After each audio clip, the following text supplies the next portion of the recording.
بسم الله الرحمن الرحيم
Assalamu alaikum.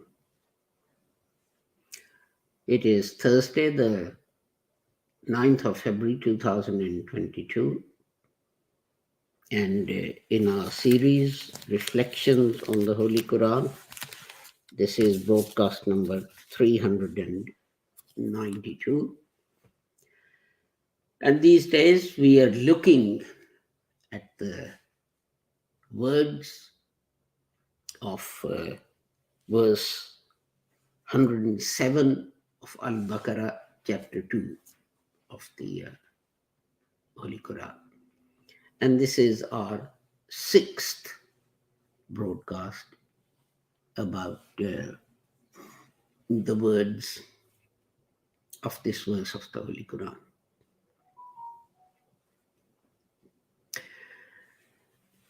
These broadcasts are brought to you by LASER, Lahore Ahmadiyya School of Education in Religion, which is a department of the Ahmadiyya Anjuman Islam, or the Ahmadiyya Anjuman for Association, Ahmadiyya Association for Propagation of Islam.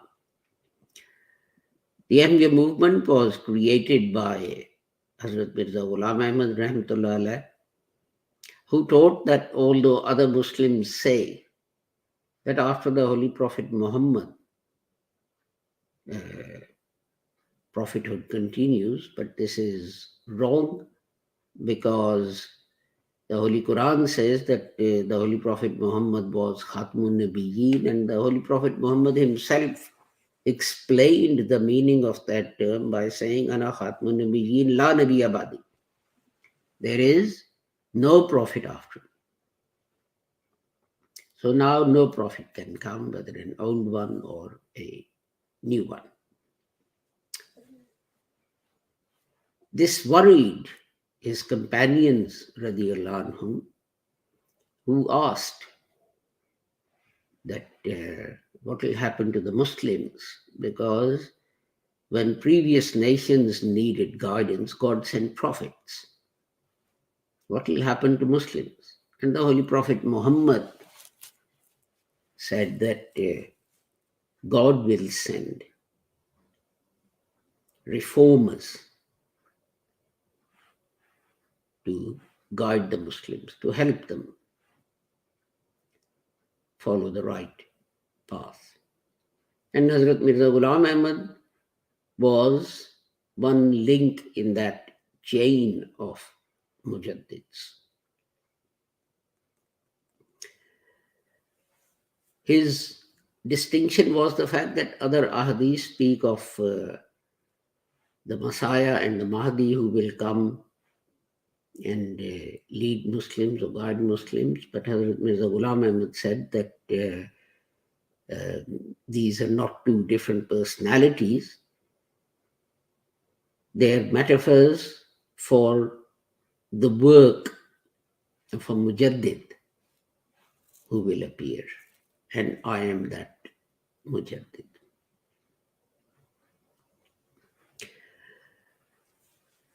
He also taught that although other people say that from our sources, the first source of knowledge about religion is the hadith. But he said this is not correct, because Quran is the word of Allah, so that must be the first source of our knowledge about religion. Next comes the Sunnah, or the actions of the Holy Prophet Muhammad, and last of all is hadith, or the sayings of the Holy Prophet Muhammad Sallallahu. And after that you have other things like Ijtihad and Ijma and whatever else. Hazrat Mirza Ghulam Ahmad also taught that others say some prophetic revelation, like Ayah Rajam, has been missed out from inclusion in the Holy Quran. He said this is wrong. All prophetic revelation is in the Holy Quran. And he also said that other people say that some prophetic revelation which is in the Holy Quran has been abrogated, cancelled. But he said that this is not correct. Nothing in the Quran was, is, or ever shall be, or can be abrogated. Hazrat Sahib also stressed that Muslims must conduct jihad as defined by the Holy Prophet Muhammad, who, when returning from fighting, said Muslims were returning from Jihad-e-Asghar, the minor jihad, to the major jihad. And then went on to define major jihad as jihad bin nafs, a struggle against our own desires and greed, etc., etc. And last but not least, Hazrat Sahib stressed that these are matters in which there is difference of opinion, but that doesn't mean we should start calling each other kafirs. And he said that the Holy Prophet Muhammad Sallam had said that if one reciter of the kalima says to another reciter of the kalima, you are not a Muslim, then this ruling, this edict returns and falls upon the person who utters these words. With that, let us turn to the words of the Holy Quran that we are going to look at today. أعوذ بالله من الشيطان الرجيم بسم الله الرحمن الرحيم ألم تعلم أن الله له ملك السماوات والأرض وما لكم من دون الله من ولي ولا نصير. And its English translation is,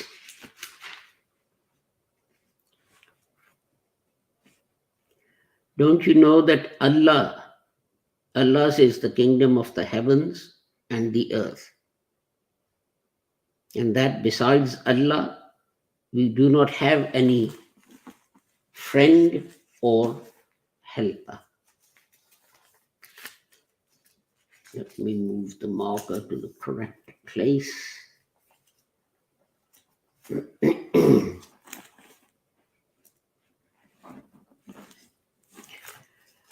And today we look at word Allah, min, and Waliyim.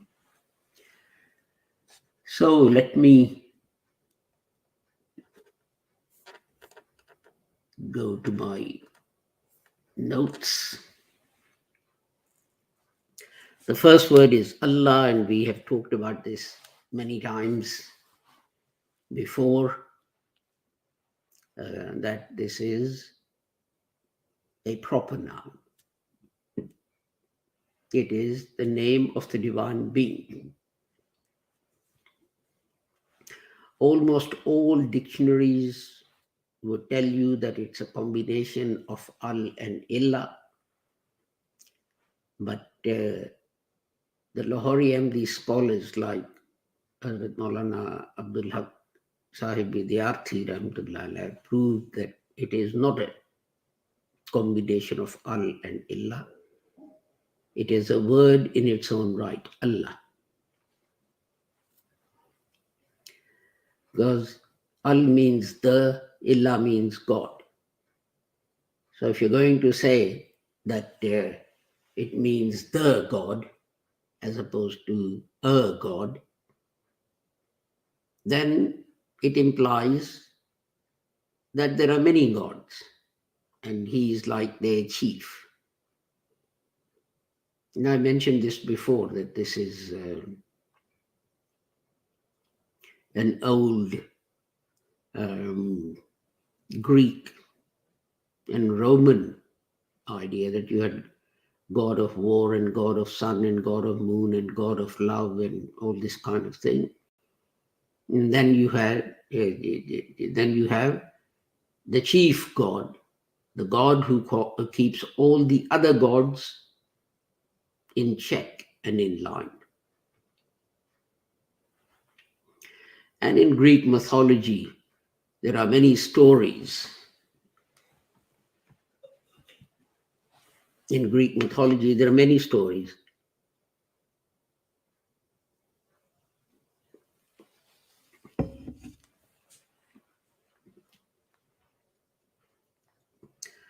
of gods fighting each other and so on. So this would imply that we believe in the same thing. Muslims don't believe in that. Muslims believe that there is one divine being, a single divine being, who created everything and who runs everything. And that is a very important aspect that we should remember. The next word is min, which we looked at a few days ago, so I may go back to it sometime in the future, but for today, I don't think I'll bother. And then the next word is waliyin, and its root is wa lam ya, and words made from these these three letters appear in the Holy Quran in 232 times, and there are 12 different words made from this root. 86 times it's wali, and 78 times it's tawalla, and 38 times as wallah, and 18 times as mawla, and we have walayat, and etc. And some of these words are familiar to Urdu speaking people, and basically it means to be close to someone. And in fact, it means that two things are so close to each other that nothing can come between them. The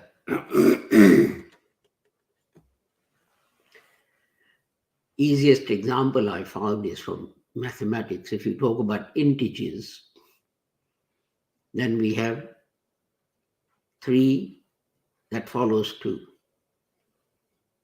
Now, you don't have another integer that comes between 2 and 3.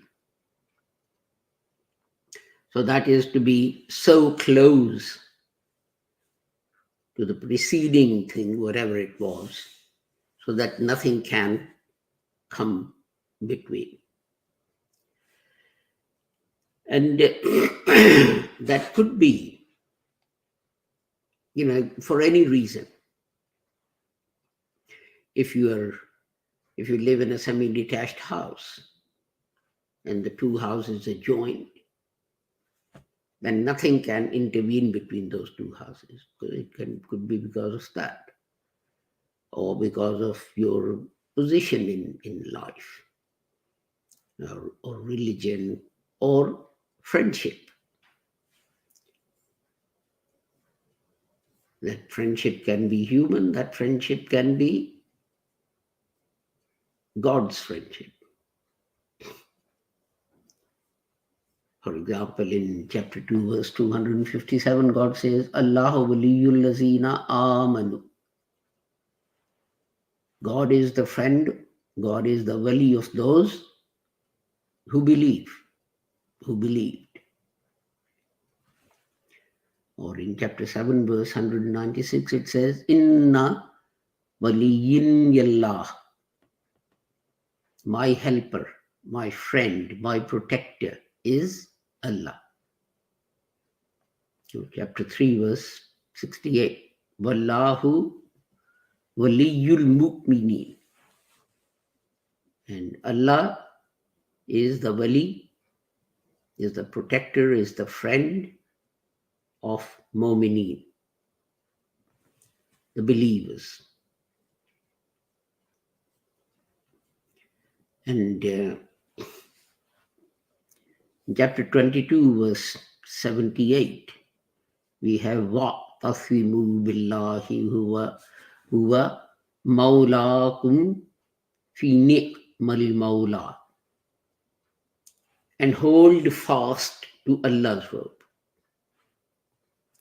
Now people add words in there to clarify the meaning, but literally it's hold fast to the rope of Allah.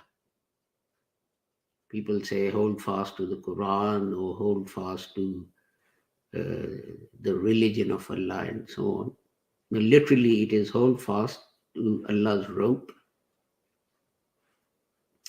for He is your friend and He is the best friend.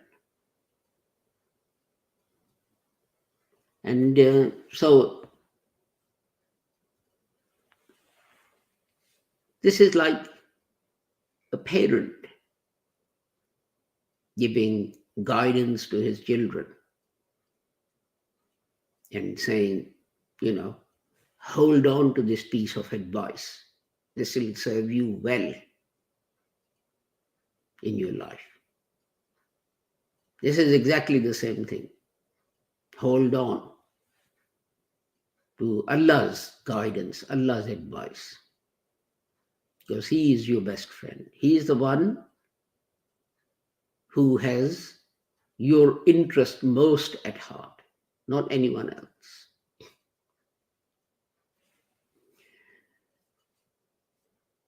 So even if you see, sometimes when words are added in the translation, the words are added to make the translation clear. But the problem is this: a translation is one person's interpretation of what the Arabic says. So that means that translation may take you away from the real message or meaning. But then if you start adding words in parenthesis, it may actually take you away from the real message even more.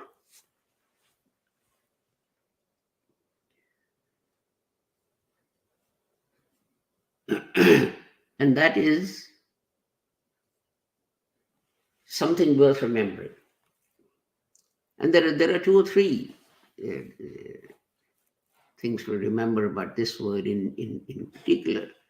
For example, in chapter 5, verse 51, God says, Ya ayyuhal lazina amanu la tattakhizul Yahuda wan nasara awliya ba'duhum awliya'u ba'din wa man yatawallahum minkum fa innahu minhum. So you who believe, and this is where the difficulties of translation come in. Do not take for friends Jews and Christians. They are each other's friends. Now, here the word awliya does not mean friend in the sense of a friend at school or college or a colleague at work. It means don't depend on them for your protection, which is totally different from the sort of ordinary friendship that we have. You know, you get a job, you go to the office, you get on with some people, you don't get on with some other people. Those that you get on with, you become their friend, regardless of what their religion might be. So God is not saying that, you should shun everyone who disagrees with you, who has a different religion,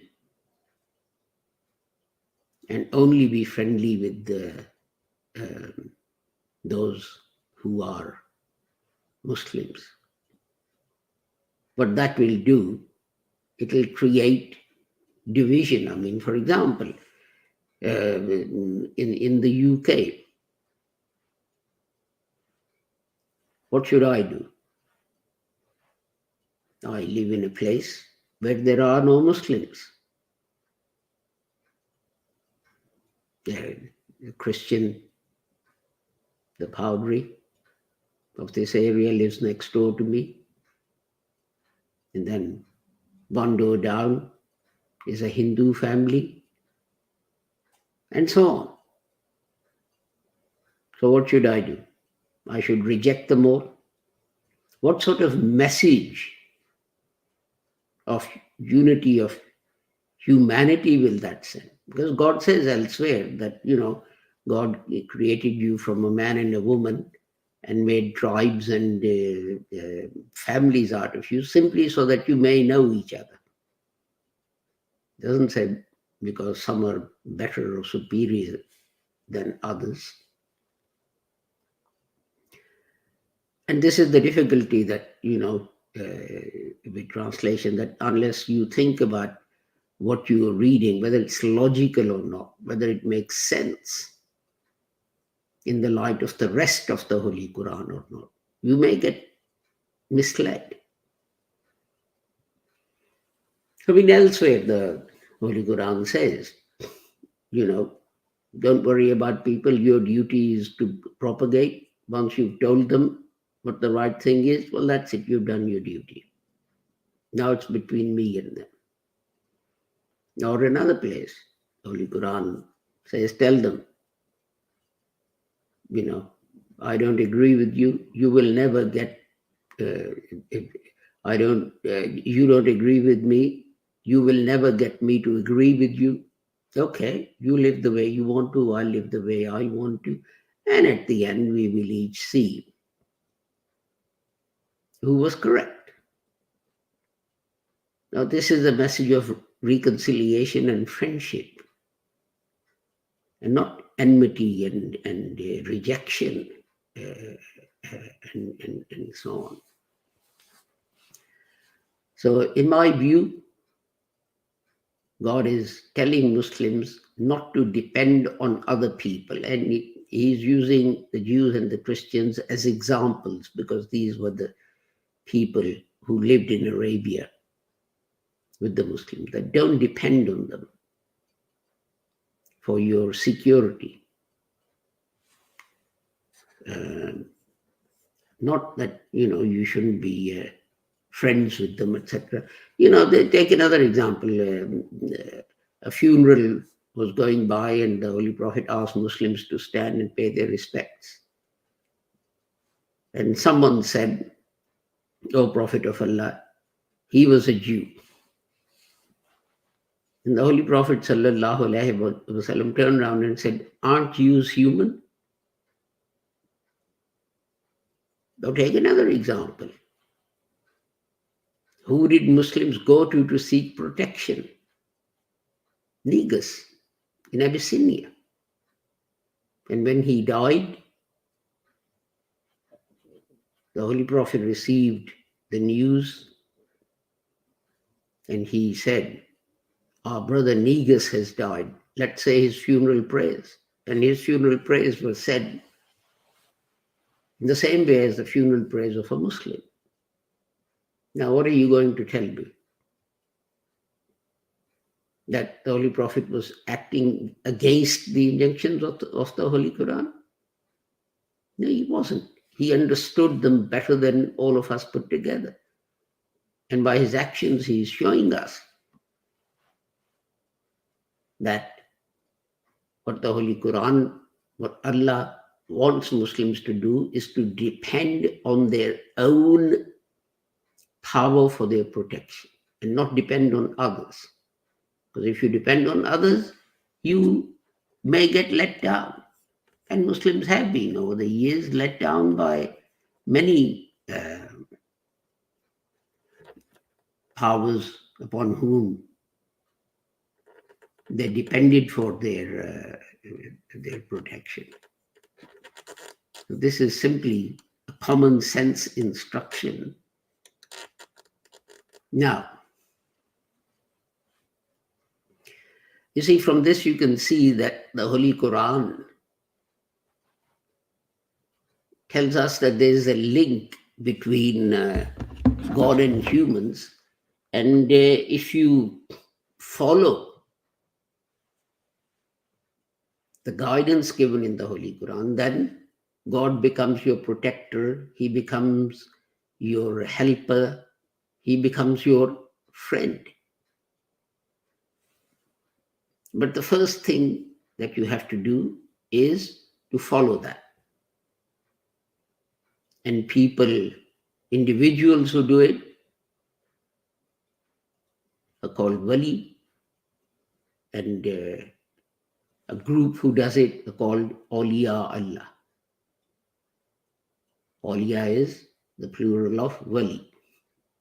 So this is not to say that there is a certain group somewhere, although of course there was a group at the time of the Holy Prophet Muhammad. But where people go astray is that God says, "Lahumul bushra fil hayati dunya wa fil akhirat." Now what is bushra? Basharat. That is news, good news of something that is yet to happen. Something that you can't turn the television on to whatever channel it is and find out. That these are given bushra, these news. But some people think that because prophethood has come to an end, God doesn't speak to human beings anymore. So they say there are no basharat. There are no good news. God doesn't talk to anyone. But the example that I can give to explain this is that when there were difficulties between Charles and his wife Diana, they were going through a divorce. Then the Prime Minister, John Major, played a critical and crucial role in making sure that the divorce took place as amicably as possible. And neither party made damaging public statements and revelations about the other one, and so on and so forth. Now, even when he lost his election and he was no longer the Prime Minister, because of what he had done, because of the link he had created with the Queen of England through his deeds, she still regarded him as a friend and talked to him and even asked for his advice. He didn't cut him off. No more Prime Minister. That's it. I'm not going to talk to you anymore. And it's exactly the same thing. That if you have a problem, if you're in trouble, and you turn to God and you pray and so on, and you have created a link with Him, He will help you. And one way of helping you is to give you the news. It's like when a friend of ours is upset, we go there. Don't be upset. Everything's going to be okay, etc., etc. So that's about those people who go to one extreme and say, God doesn't speak to anyone at all now because prophethood is ending. Now there is another concept, and this is, again, these people are called Awliya Allah, Waliullah. And that is that we say there are some people who are so close to God that, we don't need to create a link with God. It's enough that we have a link with this person. They look at the link, the relationship between man and Allah in the same way as they look at the relationships of this world. It's like, well, I don't know the Prime Minister, but I know the Home Secretary. I'm friends with him. So through him, I can get the Prime Minister to do the things that I want him to do. It's that sort of thing. I mean, a lot of these people who are sort of regarded as Waliullah, they have psychological problems. And rather than get them treatment, we elevate them to some kind of a miraculous being, and all manner of things are attributed to them. For example, it is said that God told some of these walis that they didn't have to pray. Now, how can that be? The Holy Prophet Muhammad sallallahu alaihi wasallam, he had to pray, he had to fast. So what you're saying is that this person is superior to the Holy Prophet Muhammad. He is closer to God than the Holy Prophet Muhammad was. So God has said to him, yeah, that's okay. You're so close to me, I love you so much, you don't need to account for your deeds 5 times a day. That's okay. I mean, can you see the absolutely damaging impact of such beliefs on the pure teachings of Islam, unembellished teachings? So this is why God sort of says that, we should always be moderate in all our beliefs. So I thought I'd mention these. things here in the context of Waliullah. And